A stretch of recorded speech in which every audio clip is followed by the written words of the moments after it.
May panawagan po ngayon ang kampo netong si Duterte at ni Kibuloy. Sa pagkakaaresto ni Kibuloy, yun nga, madalas kong sabihin na mukhang napakaagang Christmas gift ito para sa mga biktima, sa mga kababayan natin. Nabalitaan din natin na parami ng parami yung lumulutang na mga biktima ni Kibuloy. Matindi pala talaga. Matinding kahayupan pala talaga ang ginawa na itong isang ito mula noong 2006 pa. Ay anong petsa na? Anong taon na ngayon?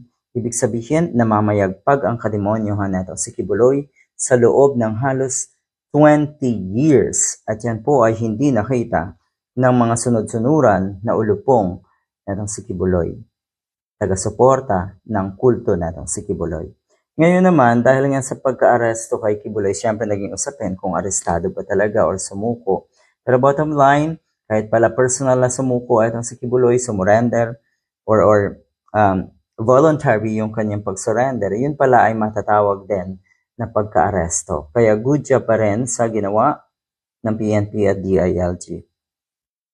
Ngayon, gusto namang ipa-aresto na itong mga totoong bangag na sina Maharlika, sina Harry Roque, sina Glenn Chong at marami pang iba, dapat daw arestuhin na rin si Marcos Jr. You see, yung mga pananalita niyo po, mga walang basihan. Bakit? Ba't niyo po ipapa-aresto? Ano pong kaso?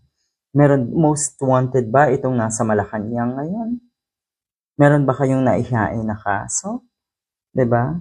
Kung meron man noong mga nakaraang dekada, o ay bakit hindi niyo po balikan? At yun nga, buhayin niyo po yung mga kaso laban sa nasa Malacanang para meron kayong rason na manawagan na arestuhin na rin si Marcos Jr. Pero kung ang rason niyo ay dahil bangag ang nasa Malacanang kaya gusto niyo ipa-aresto, hindi ba nakakaawa kayo? Kawawa po dahil nako, daig niyo pa yung mga bata, daig niyo pa yung bata na inagawa ng candy lang, tapos ang igaganti doon sa nag-agaw ng candy ay karumal-dumal na o kung anumang masaklap na, 'di ba, na pangyayari. Anyway, dapat daw maaresto na itong si Vangag Jr. at si Lisa Kidnapper. Ngayon naman, inaakusahan na kidnapper etong si Lisa or si First Lady. Sila daw ang ulo ng mafia pulveronic government. Yon. So bottom line, ang kanilang ipinaglalaban pa rin ay ang pagiging pulveronic kung na nasa Malacanang. Ang cheap, napaka-sleazy niyo po. Itaas niyo po kasi yung usapin. Kung ano man yung gusto nyong ipaglaban, kung ano man yung gusto nyong issue para ang mga kababayan natin ay magalit sa nasa Malacanang. Napakababang uri kasi ng usapin na ito eh. 'Di ba? Matagal niyo na rin pong pinagdidiinan yung pagiging bangag.